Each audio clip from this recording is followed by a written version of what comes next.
Hello friends, welcome to our goal YouTube channel. तो मित्रों, आज हम आपको पॉलिटी के टॉप 20+ क्वेश्चंस देने वाले हैं। जो मोस्ट इम्पॉर्टेंट क्वेश्चन है उनको हम छाट के आपके सामने उन क्वेश्चन को रख रहे हैं।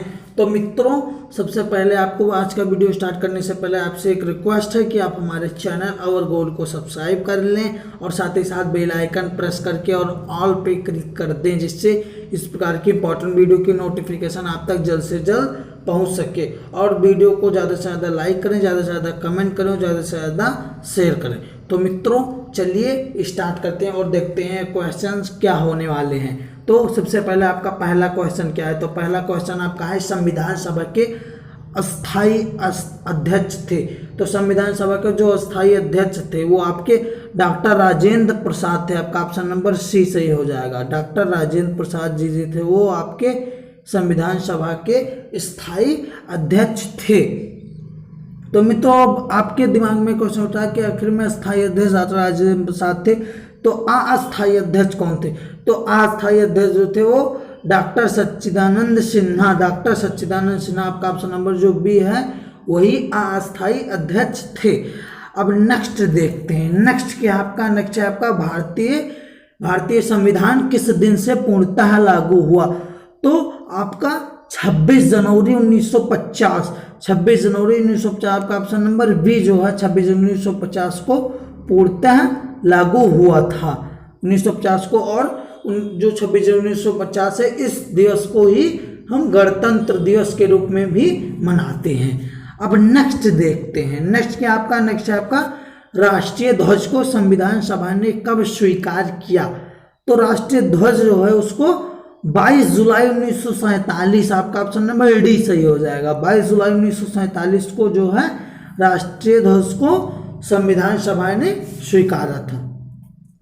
अब नेक्स्ट देखते हैं। नेक्स्ट है आपका भारतीय संविधान के किस भाग को उसके आत्मा की संज्ञा दी गई है?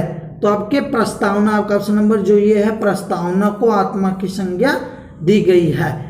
अब हम कुछ चीजें जान लेते हैं। सबसे पहले हम जानेंगे कि आखिर में संसदीय जो प्रणाली है वो किस देश के संविधान से ली गई है? तो ब्रिटेन के संविधान से ली गई है। और वही बात कर लें मूल कर्तव्य का सिद्धांत, वो किस देश के संविधान से लिया गया है? तो रूस के संविधान से लिया गया है। और बात करें मौलिक अधिकार जो है वो किस देश के संविधान से लिया गया है? तो आपका USA, United state of America से लिया गया है। और बात कर लें कि संविधान संशोधन की जो प्रक्रिया है वो किस देश के संविधान से लिया गया है? तो वो आपके साउथ अफ्रीका के संविधान से लिया गया है। और एक क्वेश्चन बहुत ज़्यादा उठता है कि आखिर में जो राज्य के नीति निर्देशक तत्व हैं वो किस देश से लिए गए हैं? तो वो आपके आयरलैंड से लिए गए हैं।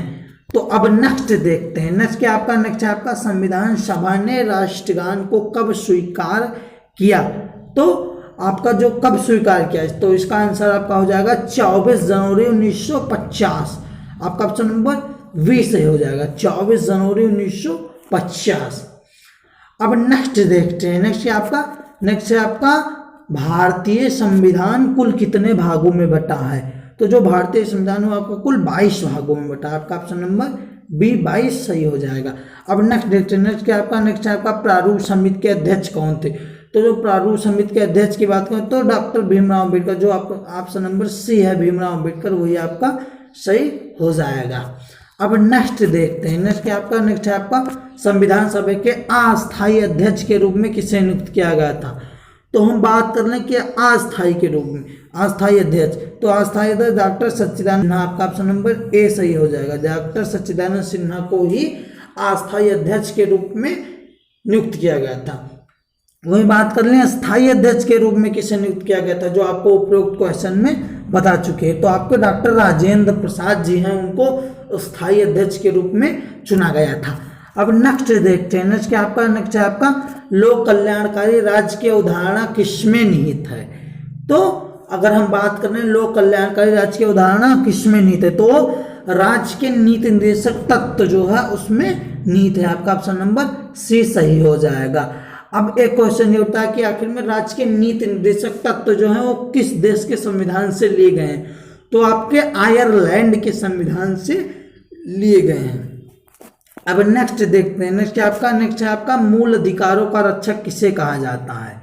तो मूल अधिकारों का रक्षक जो है वो आपका ए व बी अर्थात उच्च न्यायालय और सर्वोच्च न्यायालय दोनों को कहा जाता है, इसलिए आपका ऑप्शन नंबर डी सही हो जाएगा, अर्थात उच्च न्यायालय और सर्वोच्च न्यायालय दोनों को कहा जाता है। अब देखते हैं नेक्स्ट क्वेश्चन क्या है। तो नेक्स्ट क्वेश्चन है आपका मूल भारतीय संविधान में नहीं था। अब हमें बताना है कि कौन सा मूल जो है वो भारतीय संविधान में नहीं था। तो हम बात कर लें कि जो मूल कर्तव्य है आपका ऑप्शन नंबर ये वो मूल भारतीय संविधान में नहीं था। अब मूल जो कर्तव्य है, अब एक क्वेश्चन उठता है कि मूल कर्तव्य जो है वो किस देश के संविधान से लिया है। तो आपके रसिया रूस से लिया गया है, वो आपके रूस से लिया गया है। अब नेक्स्ट देखते हैं, नेक्स्ट है आपका भारतीय नागरिकों को प्राण एवं दैहिक स्वतंत्रता का संरक्षण किस अनुच्छेद द्वारा प्रदान किया गया है।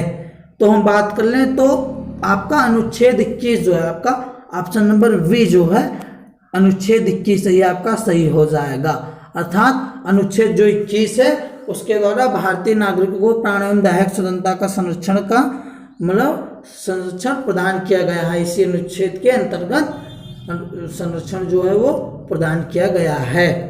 अब नेक्स्ट देखते हैं, नेक्स्ट है आपका संपत्ति का अधिकार है एक प्रकार का।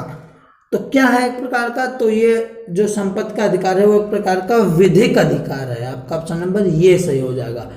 संपत्ति का अधिकार जो है वो एक प्रकार का विधिक अधिकार है। अब नेक्स्ट देखते हैं, नेक्स्ट है आपका राष्ट्रपति अपना त्यागपत्र किसे सौंपता है। तो राष्ट्रपति जो अपना त्यागपत्र है वो उपराष्ट्रपति को सौंपता है, आपका ऑप्शन नंबर बी सही हो जाएगा। राष्ट्रपति अपना त्यागपत्र उपराष्ट्रपति को सौंपता है।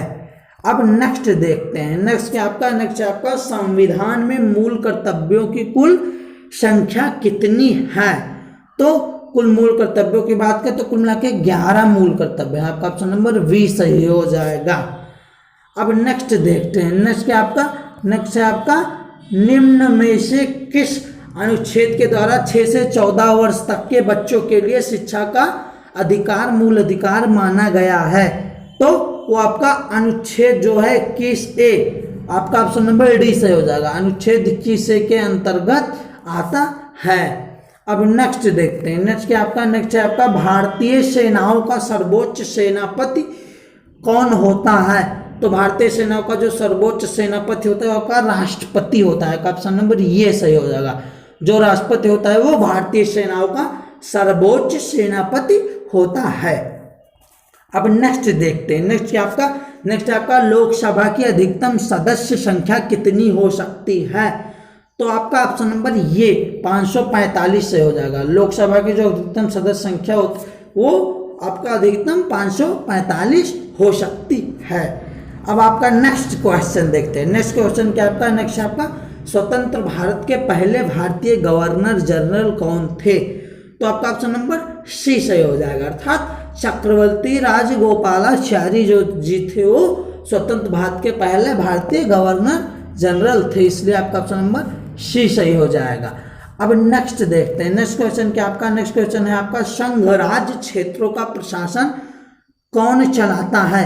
तो आपका ऑप्शन नंबर सी सही हो जाएगा, अर्थात राष्ट्रपति द्वारा नियुक्त प्रशासक, आपका ऑप्शन नंबर सी सही हो जाएगा। राष्ट्रपति द्वारा जो नियुक्त प्रशासक होते हैं वही संघ राज्य क्षेत्रों का प्रशासन चलाते हैं। तो मित्रों इस प्रकार के जो आपके टॉप 20+ क्वेश्चन उठ सकते थे पॉलिटी से संबंधित, उन सभी क्वेश्चन को छांटकर आपके सामने रखा गया। तो मित्रों अगर आपको हमारा ये वीडियो थोड़ा भी पसंद आया हो तो हमारे चैनल आवर गोल को सब्सक्राइब कर लें और साथ ही साथ बेल आइकन भी प्रेस कर दें और ऑल पे क्लिक कर दें, जिससे इस प्रकार की इंपॉर्टेंट वीडियो की नोटिफिकेशन आप तक जल्द से जल्द पहुंच सके। और मित्रों अगर थोड़ा भी पसंद आया हो वीडियो तो ज़्यादा से ज़्यादा लाइक करें और व्हाट्सएप, टेलीग्राम और फेसबुक पे ज़्यादा से ज़्यादा शेयर करें। तो मित्रों मिलते हैं नेक्स्ट वीडियो में। तो थैंक्स मित्रों, थैंक्स फॉर वॉचिंग मित्रों।